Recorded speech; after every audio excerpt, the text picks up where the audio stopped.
খালেদা জিয়ার এন্ডোস্কোপি সম্পন্ন, আবারও পেছালো লন্ডন যাত্রা। মেডিকেল বোর্ডের সবুজ সংকেত পেলে আসবে এয়ার অ্যাম্বুলেন্স।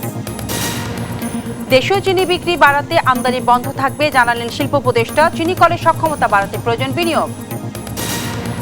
নারায়ণগঞ্জে বাসাবাড়িতে গ্যাস লিকেজ থেকে বিস্ফোরণ, একই পরিবারের 4 জন দগ্ধ, শরীর পুড়েছে 12 থেকে 40%। মুন্সিগঞ্জে মেঘনা নদী থেকে হাত পা বাঁধা নারী পুরুষের মরদেহ উদ্ধার। গোপালগঞ্জে মুখ বাঁধা অবস্থায় পড়েছিল যুবকের মরদেহ। এবং বরেন্দ্র অঞ্চলে ভূগর্ভস্থ পানি তোলায় বিধিনিষেধে হুমকির মুখে চাষাবাদ, বিকল্প উৎসের ব্যবহার নিশ্চিত পরামর্শ বিশেষজ্ঞদের। আমন্ত্রণ দেশ জনপদ সংবাদে, শুনছিলেন সুপার বোর্ড সংবাদ শিরোনাম, সাথে আছি বিপাশা চক্রবর্তী।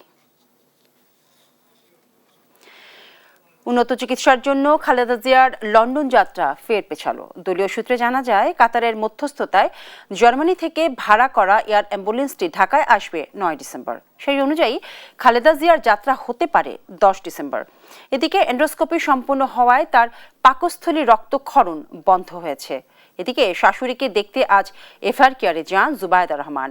বিস্তারিত আরো জানাচ্ছেন আলী আক্কাস আকাশ। গেল শুক্রবার উন্নত চিকিৎসার জন্য লন্ডনে যাওয়ার কথা ছিল নানা জটিল রোগে আক্রান্ত 3বারের প্রধানমন্ত্রী বেগম খালেদা জিয়ার। কাতারের আমিরের পাঠানো বিশেষ এয়ার অ্যাম্বুলেন্সটিতে হঠাৎ যান্ত্রিক ত্রুটি দেখা দেয়ায় আটকে যায় তার যাত্রা। সংকটাপন্ন অবস্থায় তার চিকিৎসা চলছে রাজধানীর এফআর কেয়ার হাসপাতালের সিসিইউতেই। পররাষ্ট্র মন্ত্রণালয় জানায়, কাতারের আমির জার্মানির সহযোগিতায় আবারও একটি এয়ার অ্যাম্বুলেন্স পাঠানোর সিদ্ধান্ত নিয়েছে। এদিকে কাতারের ব্যবস্থাপনায় নতুন করে যে এয়ার অ্যাম্বুলেন্স ভাড়া করা হয়েছে সেটি 6 ডিসেম্বর ঢাকায় অবতরণের কথা থাকলেও পরে সময়সূচি পুনর্নির্ধারণ করে 10 ডিসেম্বর করা হয়েছে বলে জানা যায়। খালেদা জিয়ার চিকিৎসা ও বিদেশ পাঠানোর বিষয়ে দলীয় একটি সূত্র জানায়, খালেদা জিয়ার শারীরিক অবস্থা বিবেচনায় চূড়ান্ত সিদ্ধান্ত দেবে মেডিকেল বোর্ড। এমন পরিস্থিতি বিবেচনায় বিদেশ নেয়ার পরিকল্পনা পিছিয়ে 9 ডিসেম্বর এয়ার অ্যাম্বুলেন্স ঢাকায় পৌঁছালে 10 ডিসেম্বর হতে পারে লন্ডন যাত্রা। এদিকে শুক্রবার ঢাকায় পৌঁছে ডাক্তার জুবাইদা রহমান সরাসরি চলে যান এফআর কেয়ার হাসপাতালে শাশুড়িকে দেখতে। সেখান থেকে বাবার বাড়ি হয়ে আবারও রাতে হাসপাতালে আসেন তিনি। এদিনই সফলভাবে সম্পন্ন হয় খালেদা জিয়ার এন্ডোস্কোপি। এতে পাকস্থলী রক্তক্ষরণ বন্ধ হয়েছে বলেও জানায় মেডিকেল বোর্ড। আবারও সুস্থ হয়ে উঠুক আপসহীন নেত্রী, এমনটাই এখন প্রার্থনা পরিবার ও দেশবাসীর। আলী আক্কাস আকাশ, দেশ TV, Dhaka. BNP chairperson Begum Khaleda জিয়ার শারীরিক পরিস্থিতি নিয়ে এফআর কেয়ার হাসপাতালের সামনে ব্রিফ করছেন তার ব্যক্তিগত চিকিৎসক ডাক্তার AZM জাহিদ হোসেন। আমরা সরাসরি চলে যাচ্ছি সেখানে আছেন আমাদের সহকর্মী সাইফুল ইসলাম। ডাক্তার জাহিদ, কি বলছেন? বিএনপি চেয়ারপারসন বেগম খালেদা জিয়ার শারীরিক পরিস্থিতি নিয়ে কিন্তু কিছুক্ষণের মধ্যেই ব্রিফ করবেন বিএনপির স্থায়ী কমিটির সদস্য এবং খালেদা জিয়ার ব্যক্তিগত চিকিৎসক ডাক্তার AZM জাহিদ হোসেন। এবং এর আগে কিন্তু বেলা 3টা 20 নাগাদ তারেক রহমানের স্ত্রী এবং জুবাইদা রহমান তিনি কিন্তু এই হাসপাতাল এভার কেয়ার হাসপাতালে তিনি এসছেন এবং তিনি ডাক্তার AZM জাহিদ হোসেন সহ মেডিকেল বোর্ডের চিকিৎসকদের সাথে কথা বলেছেন ইতিমধ্যে। এবং সেই কথাবার্তা শেষে, আলোচনা শেষে কিন্তু এই মুহূর্তে এখানে সেই যেই ব্রিফটি হওয়ার কথা আনুষ্ঠানিক ব্রিফ, সেই আনুষ্ঠানিক ব্রিফটি অনুষ্ঠিত হতে যাচ্ছে এবং কিছুক্ষণের মধ্যেই ডাক্তার AZM জাহিদ হোসেন এখানে ব্রিফ করবেন। এবং খালেদা জিয়ার শারীরিক পরিস্থিতি নিয়ে নানা ধরনের বিভ্রান্তি যাতে না ছড়াতে পারে, সেই বিভ্রান্ত যাতে জনগণ না হয় সেজন্য কিন্তু বিএনপির পক্ষ থেকে বারবার অনুরোধ করা হয়েছে এবং তার ব্যক্তিগত চিকিৎসকের যে ব্রিফ, সেই ব্রিফ অনুযায়ী তার শারীরিক অবস্থা নিয়ে সংবাদ মাধ্যমগুলোতে সংবাদ প্রচারের অনুরোধ জানানো হয়েছে। এবং সেই প্রেক্ষিতেই কিন্তু এখন এই মুহূর্তে আনুষ্ঠানিক ব্রিফ করছেন ডাক্তার AZM জাহিদ হোসেন। আমরা সরাসরি চলে যাচ্ছি সেখানে।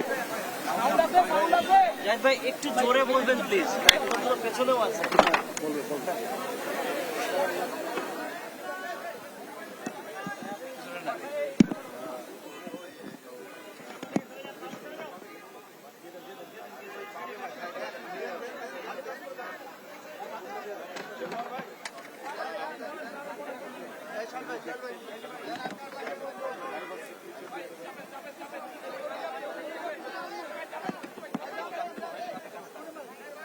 শেষ করে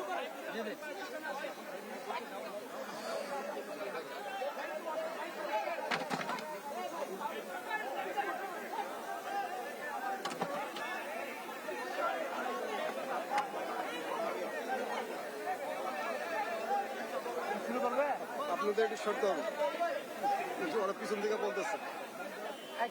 বিসমিল্লাহির রহমানির রহিম। উপস্থিত সাংবাদিক ভাই ও বোনেরা, আসসালামু আলাইকুম। বাংলাদেশ জাতীয়তাবাদী দলের চেয়ারপারসন দেশনেত্রী বেগম খালেদা জিয়া অসুস্থ অবস্থায় এবার কেয়ার হসপিটালে চিকিৎসাধীন আছেন। গত 23শে নভেম্বর দিবাগত রাত্র থেকে আজ 6ই ডিসেম্বর আমরা ওই দিন প্রেস ব্রিফিংয়ে আপনাদেরকে বলেছিলাম যে মেডিকেল বোর্ডের পরামর্শক্রমে আমরা হয়তো ওনাকে দেশের বাইরে নিয়ে যাওয়ার জন্য সর্বোচ্চ পর্যায়ের চেষ্টা অব্যাহত রেখেছিলাম, কিন্তু ওনার যে এয়ার অ্যাম্বুলেন্স যেটি কাতার এর আমিরের পাঠানোর জন্য যিনি উদ্যোগ নিয়েছেন, সেই এয়ার অ্যাম্বুলেন্সের কারিগরি ত্রুটির কারণে ওটাও যেমন আসতে পারে না, এটা সত্যি কথা। অন্যদিকে মেডিকেল বোর্ডের সদস্যগণ জরুরিভাবে মেডিকেল বোর্ডের সভা করে এবং একসাথে বসে সিদ্ধান্ত নিয়েছিল যে ওই মুহূর্তে ওনার ফ্লাই করার সঠিক হবে না।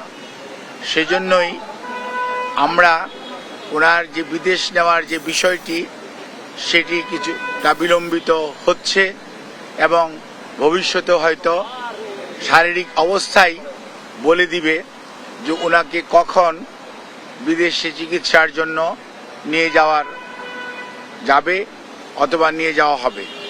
কাজেই এখন আমাদের মেডিকেল অ্যাম্বুলেন্স সবসময়ই প্রস্তুত আছে, কিন্তু প্রস্তুত থাকলেও সর্বোচ্চ পর্যায়ে দেশনেত্রী বেগম খালেদা জিয়ার সুচিকিৎসা এবং ওনার সেফটি অ্যান্ড সিকিউরিটি অর্থাৎ চিকিৎসাগত দিক থেকে এইটি অত্যন্ত প্রাধান্য পাচ্ছে সর্বত্রই।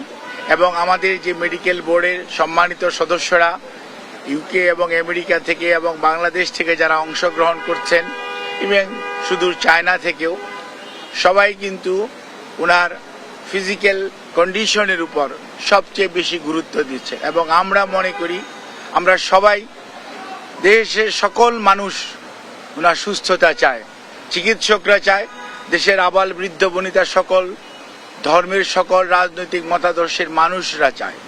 কাজেই যেহেতু ওনার স্বাস্থ্য আমাদের সর্বোচ্চ অগ্রাধিকার, সেজন্য আমাদের ভারপ্রাপ্ত চেয়ারম্যান সার্বক্ষণিকভাবে জনাব তারেক রহমান সাহেব এটি যেমন তদারকিও করছেন এবং এ ব্যাপারে চিকিৎসকদের মতামতকেই উনি সবচেয়ে বেশি অগ্রাধিকার দিচ্ছেন।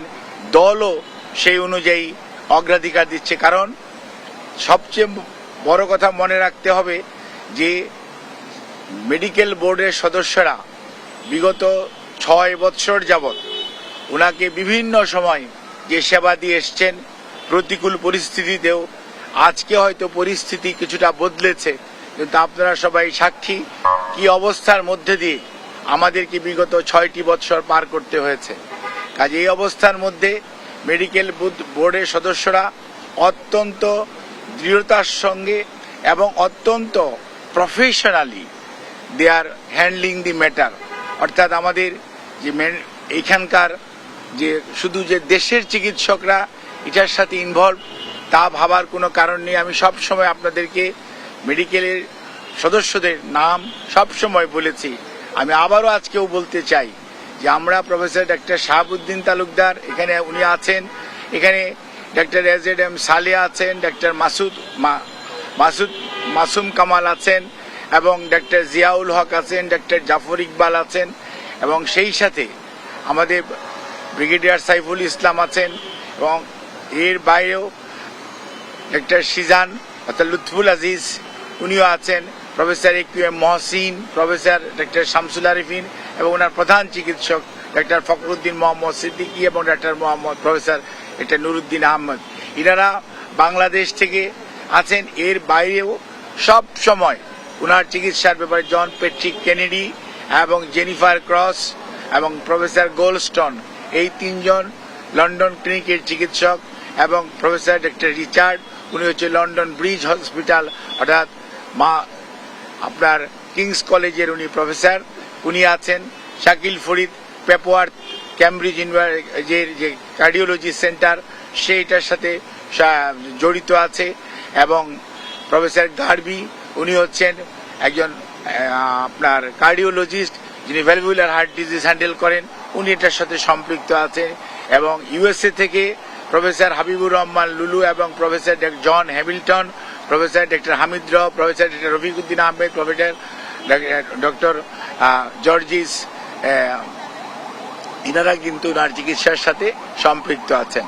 কাজেই সব সময় এই চিকিৎসার সমন্বয়ের জন্য ডক্টর জুবাইদা রহমান, উনি আগে লন্ডনে ছিলেন, গতকালকে উনি এসছেন, এবং উনিও সার্বক্ষণিকভাবে এই চিকিৎসা মেডিকেল বোর্ডের সকাল বিকাল যে মেডিকেল বোর্ড বসে পরামর্শ করে সেই সমস্ত বিষয়ে উনি অংশগ্রহণ করেন, এবং সার্বিকভাবে ওনার পরিবারের সদস্যদের মধ্যে বিশেষ করে সৈয়দ আশামেলা রহমান এবং শামীম ইস্কান্দার সাহেব সহ পরিবারের সদস্যরাও এই মেডিকেল বোর্ডের সভা বসার পরবর্তীতে তাদেরকেও এবং আমাদের ভারপ্রাপ্ত চেয়ারম্যান জনাব তারেক রহমান সাহেবকে, আমাদের দলের মহাসচিব মির্জা ফখরুল ইসলাম আলমগীর সহ দলের সর্বোচ্চ পর্যায়ে নেতৃবৃন্দকে যথাযথভাবে অবহিত করে রাখা হয়েছে। কাজে ওনার চিকিৎসার ব্যাপারে বিভিন্ন ধরনের সোশ্যাল মিডিয়াতে, আমি তো সোশ্যাল মিডিয়া দেখার সুযোগ হয় না, আমি দেখিও না, কিন্তু কোনো কোনো সময় অনেক গুজব শোনা যাচ্ছে বা অনেকে বেড়ায়। আমি সবাইকে অনুরোধ করব, দয়া করে দেশনেত্রীর এর প্রতি যদি আপনাদের শ্রদ্ধা এবং ভালোবাসার নিদর্শন স্বরূপ বিনীতভাবে অনুরোধ করব, আপনারা দয়া করে যে শর্ট ফ্যাক্ট এটার বাইরে কেউ গুজব ছড়িয়ে মানুষকে দয়া করে বিভ্রান্ত করবেন না, এবং শুধুমাত্র আল্লাহ রাব্বুল আলামিনের কাছে দোয়া করেন আল্লাহর অশেষ সহমতে সব সময় উনি এসছেও প্রতিকূল অবস্থা থেকে আল্লাহ ওনাকে সুস্থ করেছেন। আপনাদের সবার দোয়ায় আমরাও এবার এবং মেডিকেল বোর্ড অত্যন্ত আশাবাদী যে এবারও ওনার যে শারীরিক জটিলতা এটা থেকে আপনাদের দোয়া এবং আল্লাহর অশেষ মেহেরবানিতে ইনশাআল্লাহ দেশনেত্রী বেগম খালেদা জিয়া সুস্থ হবেন। আর বিদেশে যাওয়ার ব্যাপারে আমাদের সর্বোচ্চ প্রস্তুতি রয়েছে। যখনই ওনাকে বিদেশ নেওয়ার জন্য মেডিকেল বোর্ড যথোপযুক্তভাবে তৈরি মনে করবেন, শারীরিকভাবে মনে হবে যে ওনাকে সেফলি ট্রান্সফার করা যাবে, কারণ মনে রাখতে হবে 12 থেকে 14 ঘন্টা যখন আপনি এয়ার ফ্লাই করবেন তখন যে হাই অল্টিটিউডে মানুষের শারীরিক যে পরিবর্তন হয় সেটির সাথে খাপ খাওয়ানো একজন অসুস্থ মানুষের পক্ষে সব সময় সম্ভব হয় না। কাজে এই জিনিসটি খেয়াল রেখে আপনারা দয়া করে বিভ্রান্ত হবেন না, দয়া করে কেউ বিভ্রান্তি ছড়ানোর চেষ্টা করবেন না। সর্বোচ্চ পর্যায়ে কাতার গভর্নমেন্ট এবং আমাদের যে অন্তর্বর্তীকালীন সরকার সর্বোচ্চ পর্যায়ে সহযোগিতা আমাদেরকে করছেন, এবং তারা ওনাদের বিদেশে নেওয়ার ব্যাপারে ওনাদের যে সহযোগিতা অব্যাহত রেখেছেন। বাট ওনার শারীরিক সুস্থতা এবং চিকিৎসা মেডিকেল বোর্ডের যখন পরামর্শ হবে তখনই ইনশাআল্লাহ ওনাকে বিদেশে নিয়ে যাওয়ার হবে। তবে সবার আগে মনে রাখতে হবে ওনার চিকিৎসাটাই সর্বোচ্চ প্রাধান্য পাবে। সেই জন্যই ওনাকে চিকিৎসার জন্যই এখানকার হাসপাতালের কর্তৃপক্ষ এবং সেই সাথে কর্মরত সকল পর্যায়ের স্টাফস যারা ওনার চিকিৎসার সাথে সম্পৃক্ত, যারা চিকিৎসার সাথে সম্পৃক্ত না, সবাই সহযোগিতা করছেন। সর্বোচ্চ পর্যায়ে হাসপাতালে ভর্তিকৃত অনেক রুগী এবং রুগীর আত্মীয় স্বজন আমাদের অনেক আবেগপ্রবণ আমাদের সহকর্মীদের কারণে হয়তো অনেকভাবে বাধাগ্রস্ত হচ্ছেন। সেজন্য আমরা আপনাদের কাছে যারা একটু মনে কষ্ট পাচ্ছেন তাদের কাছে আমরা ক্ষমা প্রার্থী, আপনাদের সহযোগিতা চাই, এবং সর্বোচ্চ পর্যায়ে আপনাদের সহযোগিতা ছাড়া আমরা সত্যিকার অর্থে ওনার চিকিৎসা কার্যক্রম অব্যাহত রাখা কষ্ট হবে। এই কথা বলি আমি আমার বক্তব্য শেষ করছি। কেমন আছেন আর আপনাদের লন্ডন যাওয়ার ব্যাপারে সিদ্ধান্ত, এই দুটো একটু যদি বলেন।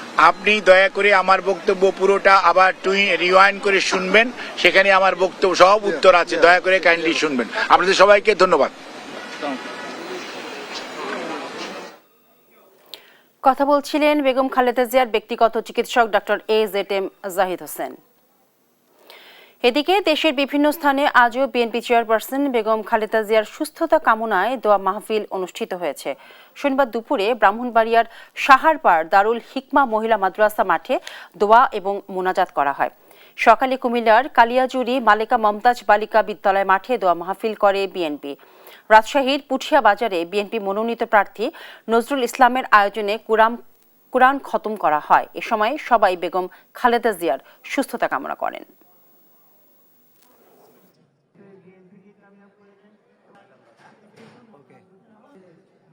নেত্রী বেগম খালেদা জিয়ার আবেগের সঙ্গে আমাদের সবার আবেগ জড়িত।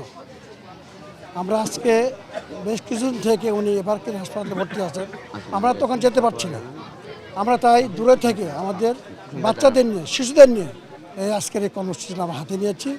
শিশুদের আল্লাহ পছন্দ করেন, আল্লাহ ওনাদের মোনাজাত কবুল করবেন। এদিকে বগুড়ায়ও চলছে খালেদা জিয়ার সুস্থতা কামনায় দোয়া মাহফিল। এ নিয়ে জানাতে সরাসরি যুক্ত হচ্ছেন সহকর্মী সঞ্জু রায়। সঞ্জু, নেতাকর্মীরা কি বলছেন? বিএনপি চেয়ারপারসন বেগম খালেদা জিয়ার সুস্থতা কামনায় সারা দেশের ন্যায় কিন্তু বগুড়াতেও প্রতিদিনই বিভিন্ন জায়গায় দোয়া মাহফিল এবং বিশেষ প্রার্থনা অনুষ্ঠিত হচ্ছে। আজকেও কিন্তু বগুড়া জেলার চেরোপাড়ায় বগুড়া জেলা অটো টেম্পো এবং অটোরিকশা মালিক গ্রুপের উদ্যোগে সাধারণ শ্রমিকরা কিন্তু আজকে এখানে দোয়া মাহফিলের আয়োজন করেছে। বগুড়া জেলা বিএনপির সাবেক যুগ্ম সাধারণ সম্পাদক পরিমল চন্দ্র দাসের উদ্যোগে এই দোয়া মাহফিলে কিন্তু উপস্থিত ছিলেন প্রধান অতিথি হিসেবে জেলা বিএনপির সভাপতি রেজাউল করিম বাদশাহ। এখনো আসলে তার সুস্থতা কামনায়, আপনি জানেন আসলে যেহেতু খালেদা জিয়া বগুড়ার পুত্রবধূ, বগুড়ার মানুষের তাকে ঘিরে কিন্তু আবেগ অনেক বেশি।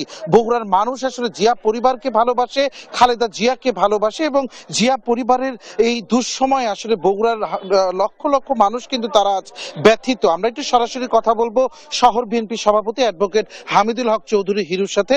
জনাব হিরু, প্রতিদিনই বিভিন্ন জায়গায় দোয়া মাহফিল হচ্ছে, এখন আপনারা কি কামনা করছেন? বিসমিল্লাহির রহমানির রহিম। সকলকে ধন্যবাদ। আমরা বগুড়াবাসী সকল নেতাকর্মী অত্যন্ত মর্মাহত। দেশটাতে বেগম খালেদা জিয়া অসুস্থ, তার সুস্থতার জন্য বগুড়ার প্রতিদিন প্রত্যেক নামাজ পড়ে আল্লাহর দরবারে দোয়া হচ্ছে তার সুস্থতা কামনা করার জন্য। আল্লাহ যেন তাকে সুস্থ করে আমাদের মাঝে ফিরে নিয়ে আসে, দেশে ও জনজাতির কল্যাণে কাজ করতে পারে। এটা আমাদের বগুড়াবাসী সহ সারা বাংলাদেশের সকল সর্বস্তরের মানুষ এটাই চাচ্ছে যে আল্লাহ তাকে সুস্থ করে দেন। জনাব হিরু, আপনাকে ধন্যবাদ। আসলে সাধারণ শ্রমিকদের এই দোয়া মাহফিলে জেলা বিএনপির সাংগঠনিক সম্পাদক শহীদুল নবী সালাম, জয়েন্ট সেক্রেটারি তাহাউদ্দিন নাইন, জেলা যুব দলের সেক্রেটারি আবু হাসান, আমাদের সদর উপজেলা বিএনপি সভাপতি মাফতুন আহমেদ খান রুবেল সহ অসংখ্য নেতাকর্মী কিন্তু উপস্থিত রয়েছেন। সাধারণ শ্রমিকরা কিন্তু দুই হাত তুলে সৃষ্টিকর্তার দরবারে চোখের জল ফেলেছে। তাদের কিন্তু একটি চাওয়া যে তাদের এই বগুড়ার পুত্রবধূ শহীদ জিয়াউর রহমানের স্ত্রী এবং এই আসন থেকে যিনি বারবার সংসদ সদস্য নির্বাচিত হয়েছেন সেই খালেদা জিয়া যেন আবারও সুস্থ হয়ে তাদের মাঝে ফিরে আসেন এবং এই দেশের এই প্রতিকূল সময়ে তার মতো বটবৃক্ষের অনেক প্রয়োজন, এমনটি কিন্তু তারা দোয়াতে আসলে তার সুস্থতা কামনায় বারবার বলেছেন। বিপাশা, বগুড়া শহরের চালোপাড়া থেকে বেগম খালেদা জিয়ার সুস্থতা কামনায় অনুষ্ঠিত দোয়া মাহফিল থেকে এখন পর্যন্ত আমার কাছে এটি ছিল সর্বশেষ। সঞ্জু, আপনাকে ধন্যবাদ। দর্শক, বগুড়ায় চলছে বেগম খালেদা জিয়ার সুস্থতা কামনা দোয়া মাহফিল। সেখানকার সার্বিক পরিস্থিতি জানাচ্ছিলেন আমাদের সহকর্মী সঞ্জু রায়। বিএনপির ভারপ্রাপ্ত চেয়ারম্যান তারেক রহমান যে কোনো সময় দেশে ফিরবেন বলে জানিয়েছেন দলটির স্থায়ী কমিটির সদস্য আমির খসরু মাহমুদ চৌধুরী। শনিবার দুপুরে রাজধানীর বনানীতে এক আলোচনা সভায় তিনি এই মন্তব্য করেন। আমির খসরু মাহমুদ চৌধুরী বলেন, তারেক রহমানের দেশে ফেরা নিয়ে বিভ্রান্তি ছড়াচ্ছে একটি মহল। দেশবাসীকে কারো অপপ্রচারে কান না দেওয়ার আহ্বান জানান বিএনপির এই নেতা।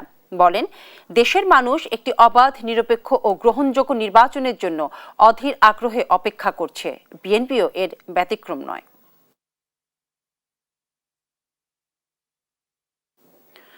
বিএনপি স্থায়ী কমিটির সদস্য সালাউদ্দিন আহমেদ বলেছেন, আগামী নির্বাচন সারা বিশ্বের স্বীকৃতি এবং প্রশংসা অর্জন করবে। জনগণই ভোটের পাহারা দেবে।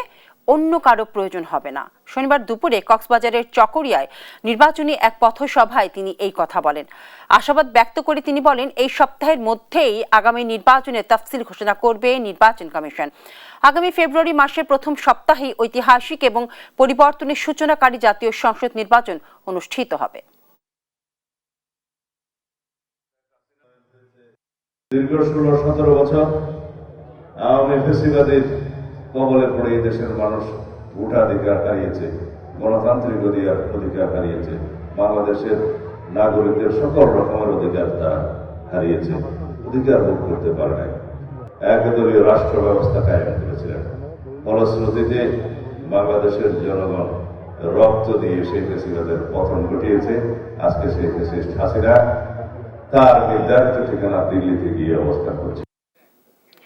সুন্দর ও সুষ্ঠু নির্বাচন কাউকে বাধাগ্রস্ত করার সুযোগ না দেওয়ার জন্য জনগণকে সতর্ক থাকার আহ্বান জানিয়েছেন সড়ক পরিবহন ও সেতু মন্ত্রণালয়ের উপদেষ্টা মোহাম্মদ ফাউজুল কবির খান।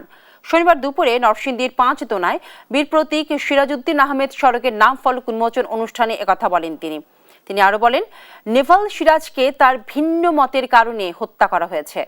বাংলাদেশ বহু ধর্ম এবং মতের দেশ। অন্তর্বর্তী সরকার ভিন্ন মতকে প্রতিষ্ঠা করতে চায়।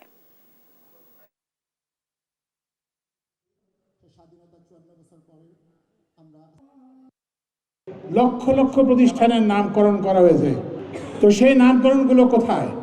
সেই নামকরণগুলো আজকে জনগণ মুছে দিয়েছে। এটাও একটা ইতিহাসের বিচার।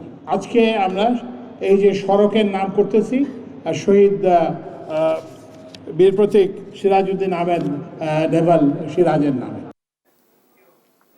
বিদেশ থেকে চিনি আমদানি আপাতত বন্ধ রাখা হয়েছে। দেশের চিনি কলে জমে থাকা চিনি আগে বিক্রি করা হবে বলে জানিয়েছেন শিল্প উপদেষ্টা আদিলুর রহমান খান। শনিবার সকালে নাটোরের উত্তরা গণভবন পরিদর্শন শেষে সাংবাদিকদের প্রশ্নের জবাবে তিনি এই তথ্য জানান। তিনি বলেন, চিনিকল থেকে লাভ দ্রুত আসে না। ব্রিটিশ আমলের এইসব চিনিকল এখনও সারা দেশের স্বল্প চাহিদার একটি অংশ পূরণ করতে সক্ষম। তাই চিনিকলের সক্ষমতা বাড়ানো এখন সময়ের দাবি। বিদেশ থেকে আমদানি করা চিনি আপাতত আমদানি বন্ধ, কারণ বাংলাদেশের চিনি কলের চিনি যা জমা হয়ে আছে এটা আগে বিক্রি হবে। টিসিবির মাধ্যমে আমরা বিক্রি করছি এবং এটা চলমান আছে। লাভের জায়গাটাতে আরেকটু কাজ করতে হবে, কারণ আমাদের এখানে শুধুমাত্র ভর্তুকি দিয়ে চালানো সম্ভব না। আমাদের এখানে যেটা লাগবে সেটা হচ্ছে ইনভেস্টমেন্ট, লোকাল এবং ফরেন। আমরা চেষ্টা করছি আমাদের অল্প সময়ের মধ্যে যেটুকু পারি সেই হিসাবে আমরা যোগাযোগও করেছি। নারায়ণগঞ্জের একটি বাসায় গ্যাস লিকেজ থেকে বিস্ফোরণে একই পরিবারের 4 জন দগ্ধ হয়েছেন। তাদের উদ্ধার করে জাতীয় বার্ন ও প্লাস্টিক সার্জারি ইনস্টিটিউটে ভর্তি করা হয়েছে। শনিবার ভোর 4:30টার দিকে সোনারগাঁও উপজেলার পাটাত্তা গ্রামে এই ঘটনা ঘটে। দগ্ধ আলাউদ্দিনের বোন সালমা আক্তার জানান, ভোরে রান্নাঘরে বিকট শব্দে বিস্ফোরণ হলে আগুনে ঝলসে যায় তারা। পরে তাদেরকে প্রতিবেশীরা উদ্ধার করে বার্ন ইনস্টিটিউটে নিয়ে যায়। দগ্ধদের 12 থেকে 40% পর্যন্ত পুড়ে গেছে। ধারণা করা হচ্ছে রান্নাঘরে গ্যাসের চুলা বিস্ফোরণ হয়েছে।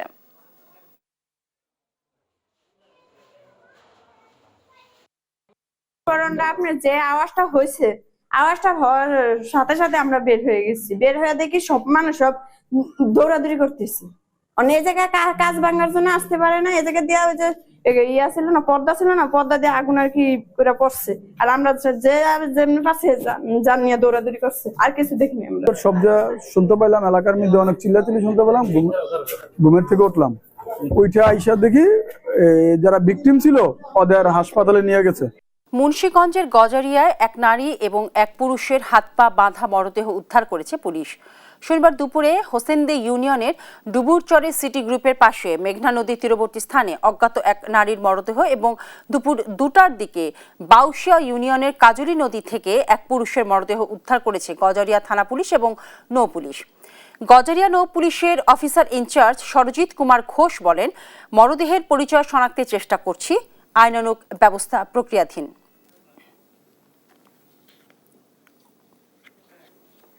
গোপালগঞ্জে হাত ও মুখ বাঁধা অবস্থায় অজ্ঞাত এক যুবকের মরদেহ উদ্ধার করেছে পুলিশ।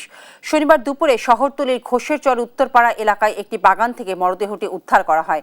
গোপালগঞ্জ অতিরিক্ত পুলিশ সুপার সাখাওয়াত হোসেন সেন্টু জানান, দুর্গন্ধ পেয়ে স্থানীয়রা পুলিশে খবর দেয়।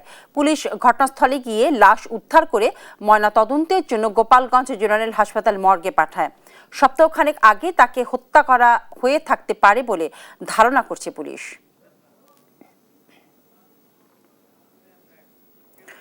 স্বাস্থ্যসেবার মান ও ব্যবস্থাপনা পর্যালোচনায় স্বাস্থ্য অধিদপ্তরের মহাপরিচালকের সঙ্গে বাকবিতণ্ডায় ঘটনার চিকিৎসককে বরখাস্তের নির্দেশ দেওয়া হয়েছে। শনিবার স্বাস্থ্য অধিদপ্তরের মহাপরিচালক অধ্যাপক doctor Mohammad Abu Jafar Mymensingh medical college হাসপাতাল পরিদর্শনে যান। সেবার মান, জরুরি বিভাগ পরিচালনা, রোগী ব্যবস্থাপনা এবং স্টাফদের উপস্থিতি নিয়ে প্রশ্ন তোলেন তিনি। এ সময় ক্যাজুয়ালিটির ইনচার্জ ডক্টর ধনদেব বর্মন তার বিভাগের সীমাবদ্ধতা, জনবল সংকট নিয়ে ডিজির সঙ্গে বাকবিতণ্ডায় জড়ান। পরে ডক্টর ধনদেব বর্মনকে বরখাস্তের নির্দেশ দেন স্বাস্থ্য অধিদপ্তরের মহাপরিচালক। বরেন্দ্র অঞ্চলে সেচ কিংবা শিল্প কারখানার জন্য ভূগর্ভস্থ পানি তোলা নিষিদ্ধ করেছে সরকার। পানি সংকটের বাস্তবতায় 6 নভেম্বর এই সংক্রান্ত গেজেট জারি করে। দীর্ঘদিন ধরেই এই অঞ্চলের কৃষক ভূগর্ভস্থ পানির নির্ভর চাষাবাদে অভ্যস্ত। বিশেষজ্ঞরা বলছেন, এই সংকট মোকাবেলায় ভূগর্ভস্থ পানির বিকল্প উৎস ব্যবহার নিশ্চিত না হলে কৃষি উৎপাদনে প্রভাব পড়বে। আরও জানাচ্ছেন কাজী শাহেদ। একসময় অনাবাদী ছিল বিশাল বরেন্দ্র অঞ্চল। 1985 সালে বিএমডি এর প্রতিষ্ঠার পর এই অঞ্চলের মাঠগুলো ফসলে ভরে উঠতে শুরু করে। বরেন্দ্র বহুমুখী উন্নয়ন কর্তৃপক্ষ বিএমডিএ রাজশাহী ও রংপুর বিভাগে 18,000 গভীর নলকূপ স্থাপন করে চাষাবাদের জন্য পানি সরবরাহ করে। তবে গেল 6 নভেম্বর সরকার গেজেট দিয়ে কৃষি ও শিল্পায়নের জন্য পানি উত্তোলন বন্ধের নির্দেশনা দেয়, জানিয়ে শঙ্কায় পড়েছেন চাষিরা। যদি বরেন্দ্র থেকে পানি না দেয়, ডিপ যদি উঠে যায়, তাহলে দেখা যাচ্ছে যে আগের মানুষ যেভাবে দইলা খায়া ব্যস্ত, ওরকম দইলা খায়া ব্যস্ত হবে। আবাদ না করলে আমরা খাইতে পারবো না, আর বরেন্দ্র পানি ছাড়া আমাদের আবাদও হবে না। আমাদের এই যে টমেটোতে 7 দিন থেকে 8 দিন পর পর সেচ লাগে, তারপরে আপনার এই যে কপিতে লাগে ওরকম 10-12 দিন পর। আমাদের তো বিকল্প কোনো কিছুই নাই। ডিপ টিউবওয়েলে পানি না উঠে বা সমস্যা হয়, তাহলে এই যে যত বোরো ধান হয় বড় মৌসুমে একটাও হবে না। ডিপ না থাকলে তো হবে না, পানি না দিলে তো ফসল হবেই না। বরেন্দ্র অঞ্চলে প্রতি বছর প্রায় 4.5 মিলিয়ন মেট্রিক টন খাদ্যশস্য উৎপাদন হয়, যার পুরোটাই সেচ নির্ভর। কৃষি ও পরিবেশবিদরা বলছেন, ভূগর্ভস্থ পানি উত্তোলন বন্ধের সিদ্ধান্ত ঠিক থাকলেও আগেই বিকল্প উৎস সম্পর্কে মানুষকে সচেতন করা জরুরি ছিল। আগে থেকেই সরকারের উচিত ছিল যে আপনার ভূ পরিস্থিত পানি এখানে তোলা নিশ্চিত করা।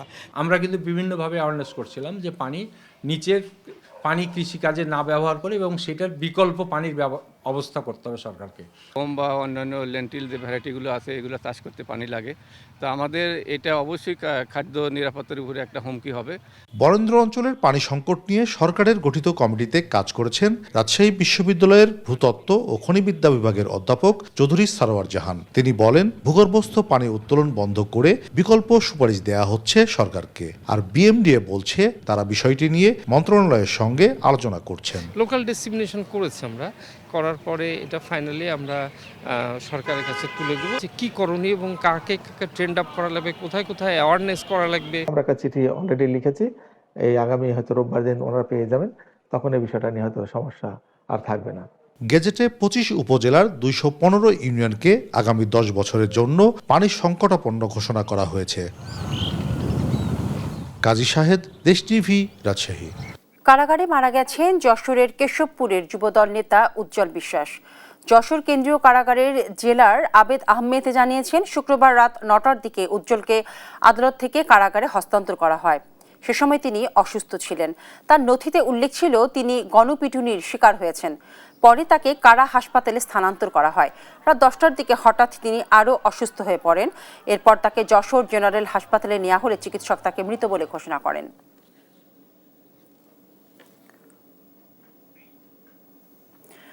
রাজশাহীবাসীর দাবি আদায়ে নতুন মাত্রা সংযোজন করে 38 দফা বাস্তবায়নের লক্ষ্যে মানববন্ধন অনুষ্ঠিত হয়েছে।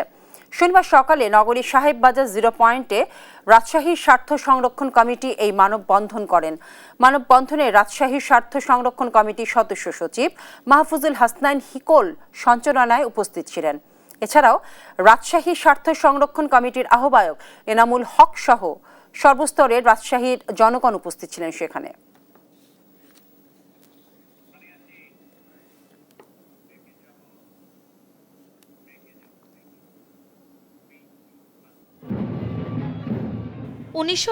সালের 6 ডিসেম্বর রক্তক্ষয়ী যুদ্ধের পর পাক হানাদার মুক্ত হয় দেশের কয়েকটি জেলা।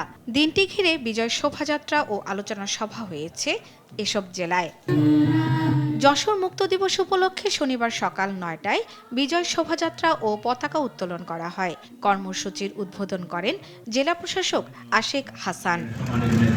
কুড়িগ্রামেও হানাদার মুক্ত দিবস উপলক্ষে সদর উপজেলা মুক্তিযোদ্ধা সংসদের উদ্যোগে বিজয় শোভাযাত্রা হয়েছে।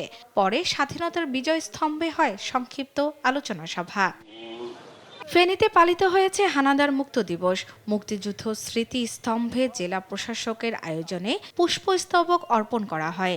এই যুদ্ধ করি রক্ত দিয়ে জীবন দিয়া আপনার এই স্বাধীন করেছি, সেই সুফল আমরা ভোগ করতে পারি নাই বিগত আপনার সরিয়াছে সরকারদের আমলে।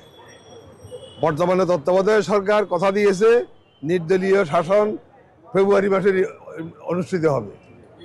এই নির্বাচনের মধ্য দিয়েই ইনশাল্লাহ আমার বিশ্বাস, আমার দৃঢ় বিশ্বাস, ধানের শীষ বিপুল ভোটে জয়ী হয়ে ক্ষমতা আসবেন। ঝিনাইদহে মুক্ত দিবস উপলক্ষে শহরের পুরাতন ডিসি কোর্ট চত্বর থেকে শোভাযাত্রা হয়েছে। পরে আলোচনা সভায় বক্তারা মুক্তিযুদ্ধের চেতনা ধারণ করে দেশপ্রেমে উজ্জীবিত হওয়ার আহ্বান জানান।